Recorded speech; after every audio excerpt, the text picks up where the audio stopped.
Boa noite. Ultimamente eu ando me sentindo assim meio fora de moda, como um par de galochas competindo com as botas da última geração de uma moderna sapataria. Para ter uma ideia disso, ainda falo bença mãe e faço o nome do pai em frente à igreja. Muito embora a pressão social e industrial seja forte, ainda acredito que mulher é mulher, homem é homem e paca é paca, ou pelo menos era. Ainda peço licença para passar entre as pessoas e o volume do som do meu carro serve apenas à minha audição. Acredite se quiser, mas ainda busco uma lixeira para jogar o papel e quando vejo alguém jogando uma latinha na rua, quase me mordo de vontade de jogar a pessoa no lixo. Estou realmente fora dos novos tempos. Quando estou sentado e vejo uma gestante em pé, fico incomodado até oferecer o lugar. Continuo dizendo com muita frequência, por favor, obrigado, e ao conhecer alguém, veja só, me pego dizendo muito prazer em conhecer, coisa antiga. Ainda me espanto de um lado com o comportamento dos políticos e de outro com a passividade do brasileiro. Sinto-me realmente um peixe fora d'água. Fico indignado ainda ao ver o descaso do patrão com o empregado e o descaso do empregado com a empresa. Incomoda-me a tecnologia sem limites sendo mais valorizada que o humano e o comportamento sem limites dos que se dizem defensores da liberdade. Verdadeiramente sou peça fora de catálogo, aquela cirola branca em tempos de pijamas de grife. Meus olhos ainda teimam em lacrimejar ao ver o cuidado de uma enfermeira com uma paciente idosa. O sorriso aberto de um motorista de ônibus em meio ao trânsito insuportável. As mãos grossas de um jardineiro podando os espinhos de uma rosa e a professora de braços abertos recebendo as crianças na porta da creche. Ainda leio poesia ao cair da noite. Ora direis ouvir estrelas, certo, perdeste o senso, e eu vos direi, no entanto, que para ouvi-las, muitas vezes desperto e abro as janelas pálido de espanto, como diz Olavo Bilac. É verdade. Sou ainda aquele guarda-roupa com espelho na porta, em tempos de sofisticados closets, e as roupas deste mundo moderno definitivamente não servem em mim. Tudo bem, eu sempre detestei uniforme. Estamos começando mais uma edição do Hora da Verdade nessa segunda-feira, 28 de abril de 2014, ao vivo em cores para todo o Brasil, né? Para todo mundo via internet, tvpox.com.br. E aí, qual é o entrevistado dessa noite? A jornalista Natália Carvalho apresenta para a gente. A tradicional festa de São Benedito começa mais uma vez na cidade no dia 1º de maio e se estende até o dia 13 do mesmo mês. Nestas 2 semanas, muita gente aproveita para se divertir nas noites frias de Poços de Caldas e também para se deliciar com os cardápios oferecidos nas barracas das paróquias. Além disso, muitos fiéis lotam as missas que são realizadas neste período. Aqueles que gostam de doces também têm o espaço. Todos os anos são montadas barracas ao redor da igreja para a venda das guloseimas e também dos churrasquinhos. A festividade acontece há mais de 100 anos em Poços. Para falar sobre este e outros assuntos, recebemos no Hora da Verdade desta segunda-feira o padre Ronaldo Melo. Então aí, a jornalista Natália Carvalho apresentou para você e para mim, claro, para todos nós, o entrevistado dessa noite, mais uma vez, aqui, depois de um longo tempo de ausência, o padre Ronaldo Melo, um prazer recebê-lo. Padre, eu queria começar a abrir o editorial falando que eu estou andando meio fora de moda, acho que a idade vai chegando, a coisa vai ficar complicada. O senhor como padre, também, claro, como cidadão, o senhor percebe que às vezes a gente se sente um pouco fora de moda, que os tempos estão meio complicados, e qual o papel da igreja nesses tempos atuais, assim, emendando? Boa noite, obrigado pela presença. Boa noite, William, boa noite aos telespectadores. William, eu sempre faço uma reflexão sobre aquilo que você acabou de dizer na abertura do programa. A gente está fora de moda, o mundo está mudando muito rápido e a gente vai chegando a uma conclusão de que o mundo está passando por uma mudança violenta. A verdade é esta. O mundo está passando por uma mudança e tudo aquilo que está inserido no mundo está passando por uma mudança. Eu creio que as pessoas, elas estavam e até continua um pouco que perdidas, sem parâmetros, não é?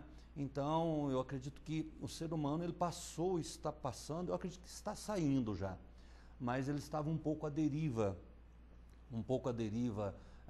das instituições sólidas, um pouco à deriva da família, da solidez da família, dos valores familiares, não é? Então aí o ser humano começa a divagar, o ser humano começa a viver sem ter parâmetros. E sem ter parâmetros é complicado. Você viver sem ter parâmetros familiares, parâmetros religiosos, parâmetros de país, de sociedade, de cultura. Quem que nós somos? Nós somos um povo brasileiro. Mas o que é ser um povo brasileiro? Qual é a solidez que nos traz sendo uma nação de verdade?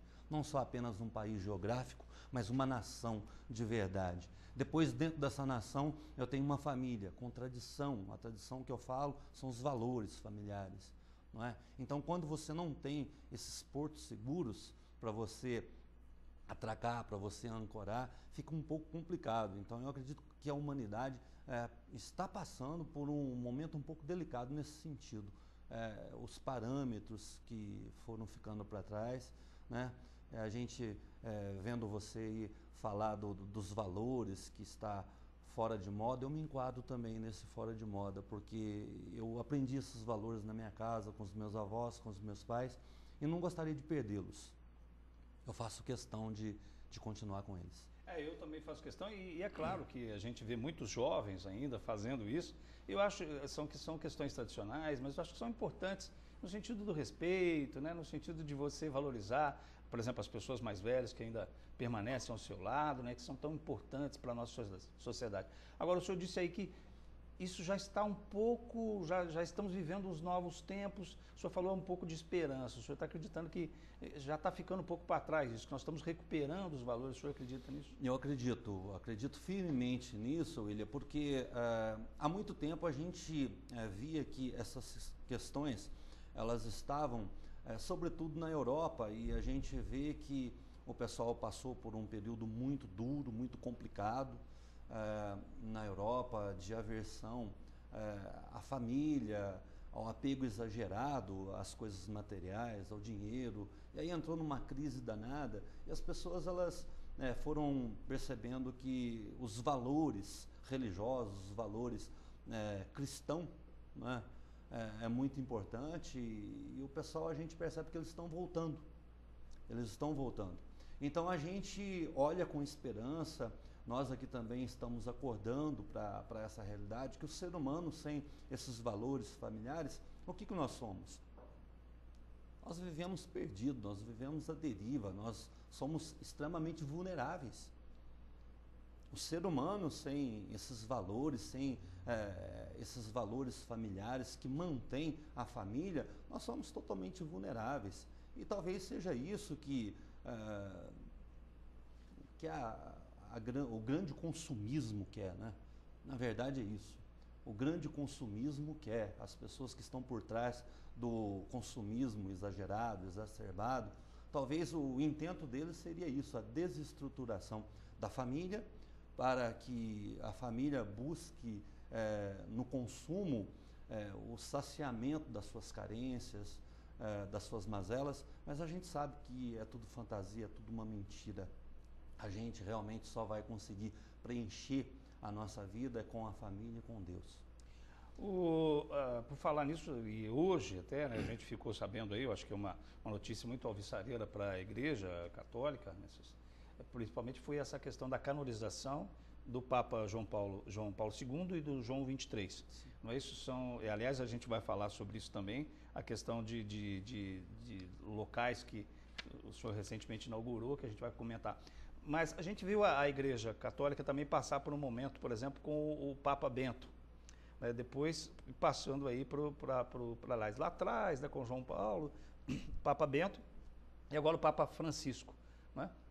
Essa transição da Igreja, né? Parece que o Papa Bento, por exemplo, foi um Papa, eu até li recentemente um livro onde o Papa que não queria ter sido Papa, né? Foi um livro que eu li recentemente que não era muita vontade dele.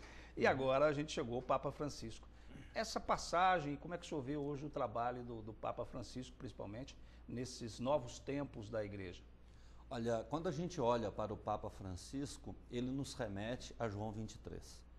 É impressionante a semelhança entre os dois, né? Eu vejo que o Papa Francisco ele bebe muito na fonte da vida, do testemunho de João 23, e todos bebem na fonte verdadeira que é Jesus. Mas, sem dúvida alguma, a gente está vivendo uma nova época da nossa Igreja Católica Apostólica Romana. Não é? O Papa Francisco ele veio trazer, assim como João 23, assim como o Ratzinger, né? Eu sempre me refiro a ele como o cardeal Joseph Ratzinger, né? A questão de estudo, né? Porque foi, para mim, um dos maiores gênios dos últimos tempos, né? Na questão da teologia. Quando você diz que o Papa que não queria ser Papa, eu acredito que o Bento XVI, o Joseph Ratzinger, ele nasceu para escrever, ele nasceu para ser um grande teólogo, ele nasceu para estar ali na sua escrivaninha, escrevendo questões de teologia que a gente vai beber dessa fonte 50, 60, 200 anos para frente. Não é? Eu acredito que ele, como Papa emérito, ele está fazendo um bem para a Igreja no futuro extraordinário, ele dedicando o tempo dele para aquilo que realmente ele ama fazer, que é escrever e refletir sobre teologia. Ele passou o bastão, o cajado de Pedro, né, para um homem brilhante, um homem excepcional, brilhante na simplicidade, brilhante na coragem, que é o Papa Francisco. Eu acredito que o Papa Francisco ele veio para marcar a Igreja, assim como aconteceu com João 23. João 23, que a maioria conhece a história, né? Aquele homem já velhinho, já de uma certa idade, que ninguém acreditava que ele ia fazer nada como Papa, e até elegeu ele para ser Papa para fazer uma transição. Logo ele não vai fazer nada, a gente prepara um outro. E ele convocou o Concílio Vaticano II e causou uma abertura fantástica, maravilhosa na Igreja. Não é? Então, quer dizer, na fragilidade, já dizia São Paulo, já dizia Paulo Apóstolo, é que eu me sinto forte. E ele, na fragilidade dele, da idade, é que ele realmente deu um impulso para a Igreja extraordinário. E agora vai um outro impulso através de um homem simples. Então, quer dizer, a Igreja ela está certa, o nosso atual Papa está mais do que certo de apostar em algo extraordinário, a simplicidade. Com certeza, nós estamos conversando aqui com o Padre Ronaldo Melo, né?